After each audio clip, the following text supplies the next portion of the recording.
नमस्कार साथियों, स्वागत है आप सभी का आपके अपने यूट्यूब चैनल होम मिनिस्ट्री में। दोस्तों, जैसा कि आप सभी को पता है, हम लोग UPSSC की तैयारी करवा रहे हैं, जिसमें आपका कॉमर्स वाला जो सब्जेक्ट है उसको लेके चल रहे हैं दोस्तों। और साथ ही आपका स्टैटिस्टिक्स का जो कंपलसरी पार्ट्स है उसको भी हम लोग साथ में लेके चल रहे हैं। तो आपको दोनों विषय की वीडियो हमारे चैनल के प्लेलिस्ट में मिल जाएगी, आप वहां जाके देख सकते हैं, या ऊपर इस आई बटन पे क्लिक करके भी आप वीडियो पे जा सकते हैं दोस्तों। तो दोस्तों, आज का ये टॉपिक है आपके स्टैटिक्स में, हम लोग आज स्क्वीनर्स पढ़ने वाले हैं, उसके बारे में समझेंगे दोस्तों। तो दोस्तों, क्या होता है स्क्वीनर और इसको हम लोग कैसे टेस्ट करते हैं, इन सभी के बारों पर हम लोग यहाँ पे चर्चा करने वाले हैं दोस्तों। आज का टॉपिक स्टार्ट करने से पहले आपसे थोड़ा सा कुछ बातें करनी थी दोस्तों। आप लोग जो भी वीडियो देखा करिए उसको लाइक कर दिया करिए। अगर आपको अच्छी लगती है वीडियो, अगर आपके लिए कोई भी थोड़ी सी भी आपके लिए ये काम या मददगार होती है तो इसको लाइक किया करिए दोस्तों। और साथ ही दोस्तों, आप लोग से रिक्वेस्ट है कि वीडियो को ऑनलाइन देखा करिए, डाउनलोड करके ना देखा करिए, क्योंकि आपका जो वीडियो डाउनलोड करके आप लोग देखते हैं तो ये आपके यूट्यूब क्रिएटर्स के लिए कुछ गाइडलाइन फुलफिल करनी पड़ती है यूट्यूब के थ्रू। एक निश्चित पीरियड में आपको कुछ वॉच आवर कंप्लीट करना होता है दोस्तों। तो वो आप लोग अगर डाउनलोड करके वीडियो देखेंगे तो वॉच आवर उसमें कैलकुलेट नहीं होता है, और जो अगर हमारा वॉच आवर का जो अगर टारगेट नहीं पूरा होगा तो हमारे यहाँ पे पढ़ाने का कोई औचित्य नहीं रहेगा दोस्तों। क्योंकि आप लोग से कोई भी शुल्क नहीं लिया जाता है किसी भी तरीके का। आप लोग केवल, हम लोग एक सेवा के तौर पर आपके लिए वीडियो बनाते हैं कि इनडायरेक्टली हम लोग को कुछ यहाँ से आपका अर्निंग हो सकेगी दोस्तों। पर ये बहुत लंबा प्रोसेस होता है दोस्तों अर्निंग के लिए। तो आप लोग केवल इतना रिक्वेस्ट है कि वीडियो को ऑनलाइन देखिए दोस्तों, और डाउनलोड करके ना देखिए, अन्यथा ये वीडियो बनाना हमारे लिए कोई औचित्य नहीं रहेगा और हमको अपना चैनल बंद करना पड़ जाएगा दोस्तों। तो प्लीज़ आप लोग समझिए और वीडियो को ऑनलाइन ही देखा करिए, जितनी बार भी देखिए ऑनलाइन देखिए दोस्तों, क्योंकि यहाँ पे आपकी वीडियो हमेशा के लिए पड़ी रहेगी। आप जब तक एग्जाम नहीं देंगे तब तक ये वीडियो पड़ी रहेगी, और एग्जाम बाद भी वीडियो यहाँ पे पड़ी रहेगी दोस्तों। तो कृपया आप लोग वीडियो को जो भी देखिए ऑनलाइन देखिए, डाउनलोड करके वीडियो ना देखिए दोस्तों। तो दोस्तों, आज का जो टॉपिक है स्क्वीनर्स, उसके बारे में हम लोग यहाँ पे चर्चा करने वाले हैं। तो दोस्तों, स्क्वीनर्स क्या है इसको समझते हैं दोस्तों। वास्तव में स्क्वीनर्स क्या है, आपका जो भी आपके पास डाटा होती है या कह सकते हैं सीरीज होती है, उसको हम लोग सबसे पहले क्या निकालते हैं, आपका मीन निकालते हैं या सेंट्रल टेंडेंसी निकालते हैं। फिर हम लोग क्या करते हैं, डिस्पर्सन कैलकुलेट करते हैं, या जैसे अभी हम लोग डेविएशन देखे थे, इससे पहले आपका डिस्पर्सन वाला टॉपिक हम लोग पढ़े थे। और उसके बाद हम लोग क्या करते हैं, स्क्वीनर्स का टेस्ट करते हैं। तो ये तो आपका सीक्वेंस होता है कि हम लोग कैसे कैसे आपका फॉलो करके काम करते हैं। बट अब ये स्क्वीनर्स होता क्या है ये समझ लें दोस्तों।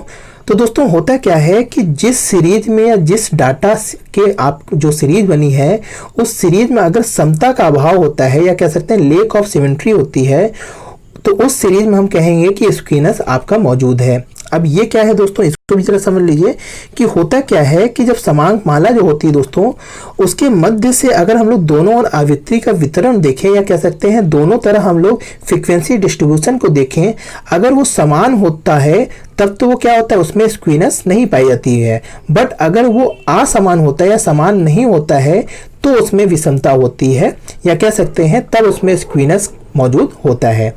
तो दोस्तों, ये क्या है, आप लोग इसको थोड़ा सा इससे नॉर्मली चीज़ों को समझिए कि दोस्तों, हम लोग सबसे पहले क्या करते थे, सीरीज में हम लोग क्या करते थे, आपका मीन निकालते थे। जो क्या करता था, उस सीरीज के सभी वैल्यू में से क्या करता था, मीन क्या करता था, वो रिप्रेजेंटेटिव करता था या प्रतिनिधित्व करता था मीन। और डिस्पर्सन में हम लोग क्या समझते थे कि जो आपने मीन निकाला है वो कितनी दूरी पर सभी वैल्यू से फैलाव में है, या कितनी दूरी पर सभी वैल्यू फैलाव में स्थित है। तो ये तो हम लोग डिस्पर्सन में आप लोग चेक किए थे, हम लोग पढ़े थे, समझे थे। बट हम लोग स्क्वीनर्स में क्या देखते हैं दोस्तों, कि हम लोग स्क्वीनर्स में आपकी सीक्वेंस सीरीज का फैलाव को ना देख करके हम लोग के शेप को देखते हैं, या कह सकते हैं उसकी बनावट को देखते हैं कि वो कैसा है, सिमेट्रिकली है या अनसिमेट्रिकली है। तो इसी चीज को हम लोग क्या देखते हैं, आपका स्क्वीनर्स में चेक करते हैं।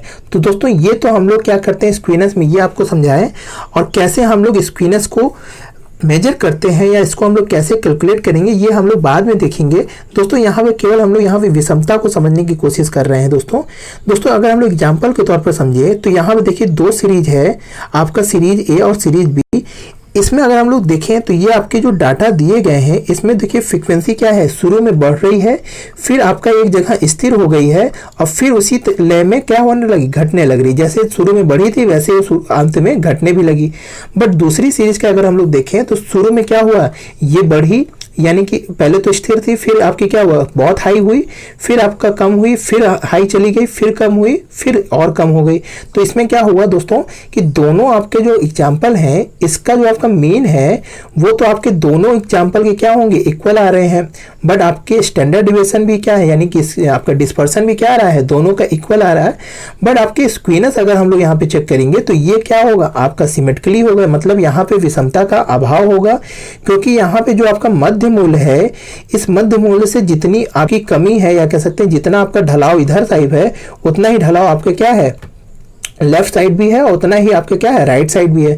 तो ये क्या है, आपका बेल शेप्ड बन जाता है, और ये क्या कहलाता है, आपका सिमेट्रिकली, यानी कि यहाँ पे स्क्वीनेस नहीं है। बट अगर हम लोग इस एग्जांपल को देखें सीरीज बी वाले में, तो यहाँ पे क्या होगा, पहले ये बढ़ी, फिर आपकी क्या हुई, फिर क्या हुई, घटी, फिर क्या हुई, बहुत बढ़ी, फिर घटी, और फिर एकदम घट के चली आई। तो इसमें क्या हुआ दोस्तों, ये आपका असिमेट्रिकली होता है, या कह सकते हैं इसमें आपकी जो बनावट है उसमें क्या होती है, विषमता पाई जाती है। तो दोस्तों दो तरीके की सीरीज होती है, हम लोग सीरीज में से आपका मीन और आपके स्क्वीनेस में दोनों में डिफरेंस पाए जाते हैं। अगर मीन एक है तो हो सकता है आपके स्क्वीनेस ना हो दोनों में, बट हो सकता है कि आपके जो भी मीन है एक होने के बावजूद आपके स्क्वीनेस क्या हो, एक में पाई जाए और एक में स्क्वीनेस ना पाई जाए। तो ये तो दोस्तों हम लोग एग्जांपल के तौर पे समझ लिए। अब इसका हम लोग अगर शेप देख लें दोस्तों, तो पहले वाले एग्जांपल का, तो देखिए यहाँ पे जो था 5, फिर 15, फिर 30, फिर 30, फिर 15, फिर 5 हो गया। तो यहाँ पे जो आपका ये शेप बनेगा वो क्या बनेगा, एक बेल टाइप का शेप बनेगा।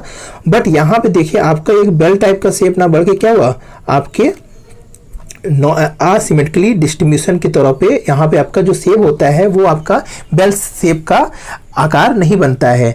तो इस यही चीज़ हम आपको दोस्तों यहाँ पे समझाने की कोशिश कर रहे हैं कि स्क्वीनेस वहाँ पे पाई जाती है जहाँ पे आपकी क्या होती है, आपकी जो सीरीज होती है वहाँ पे उसकी फ्रीक्वेंसी आपकी मिड पॉइंट से कभी घटती है, कभी बहुत ज़्यादा बढ़ जाती है और कभी एकदम घट जाती है।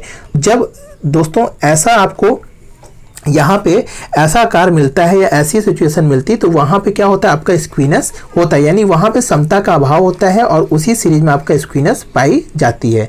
तो ये तो दोस्तों बातों में हम लोग अगर बात को समझ लिए हैं।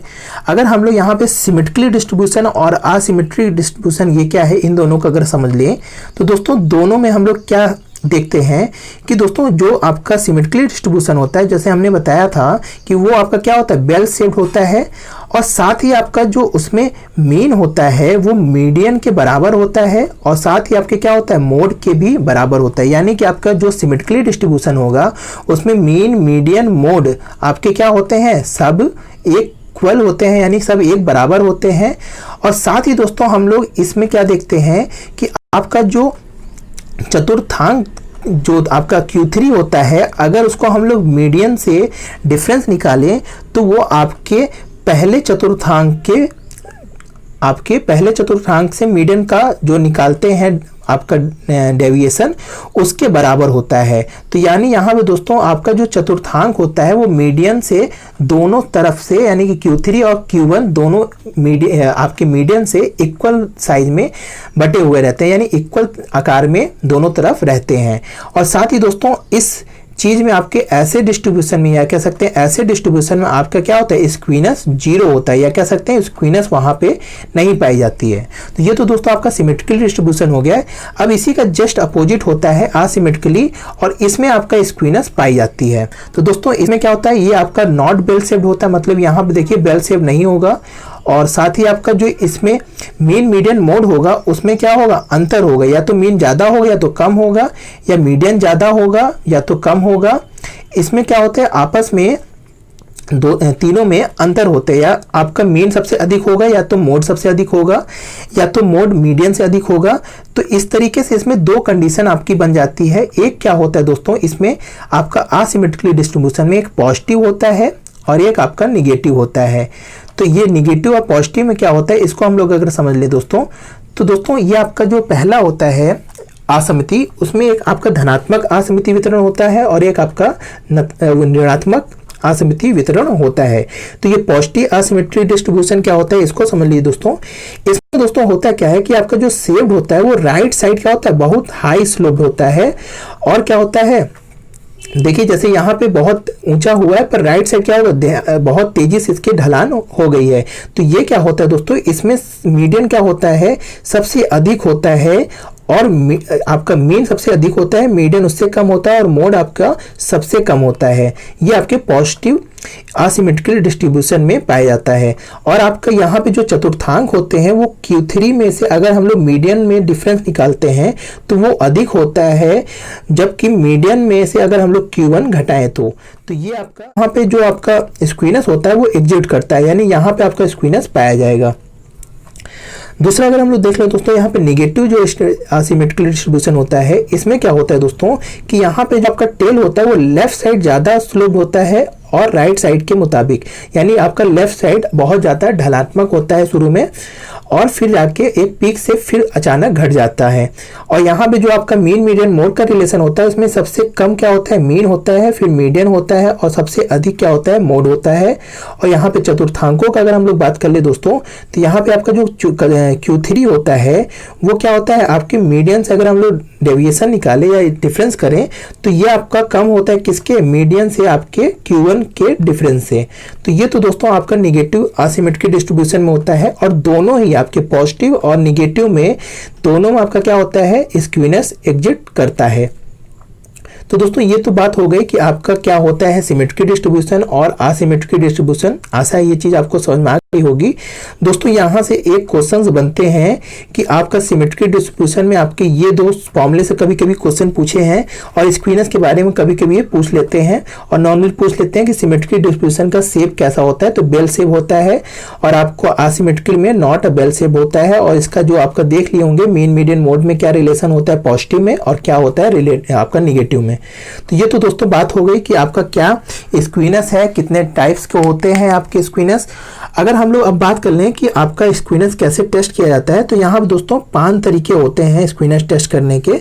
इसमें सबसे पहला आपका बेस्ड ऑन सेंट्रल टेंडेंसी होता है, यानी अभी हम लोग जो देखे थे यहाँ पे जो समझे हैं कि मीन मीडियन मोड का रिलेशन देख के हम लोग स्क्वीनेस को चेक करते हैं। अगर आपका मीन मीडियन मोड इक्वल है तो यहाँ पे स्क्वीनेस नहीं होगा। अगर मीन आपका ज़्यादा है मीडियन से और मोड से तो क्या होगा, आपका यहाँ पे पॉजिटिव स्क्वीनेस होगा। और इसी के जस्ट अपोजिट अगर मीडियन सबसे कम, मीन सबसे कम है, मीडियन उससे कम है और मोड सबसे अधिक है तो वहाँ पे क्या हो जाएगा दोस्तों, ये नेगेटिव हो जाएगा आपका स्क्वीनेस। तो इस तरीके से हम लोग पहले तरीके से आपका ये स्क्वीनेस चेक किया जाता है। दूसरा आता है बेस्ड ऑन डेविएशन या कहें विचलनों के आधार पर। तो दोस्तों ये क्या है कि जब हम लोग आपका विचलन लेते हैं तो उससे भी हम लोग क्या करते हैं, आपके ये क्या कहते हैं आपके स्क्वीनेस।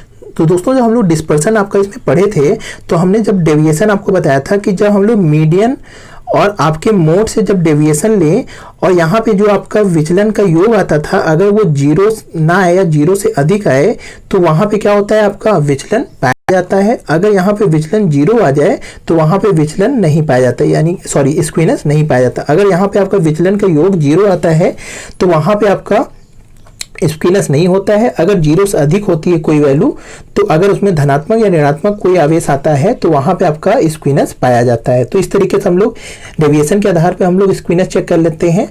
और रही बात आपकी ये जो तीसरा पॉइंट है ये माध्याक और ये आपका माध्यका और चतुर्थांकों से, तो दोस्तों अभी हम लोग देखा अगर Q3 माइनस आपका मीडियन बराबर है क्या मीडियन माइनस Q1 के, तो यहाँ पे क्या होगा, स्क्वीनेस का अभाव पाया जाता है।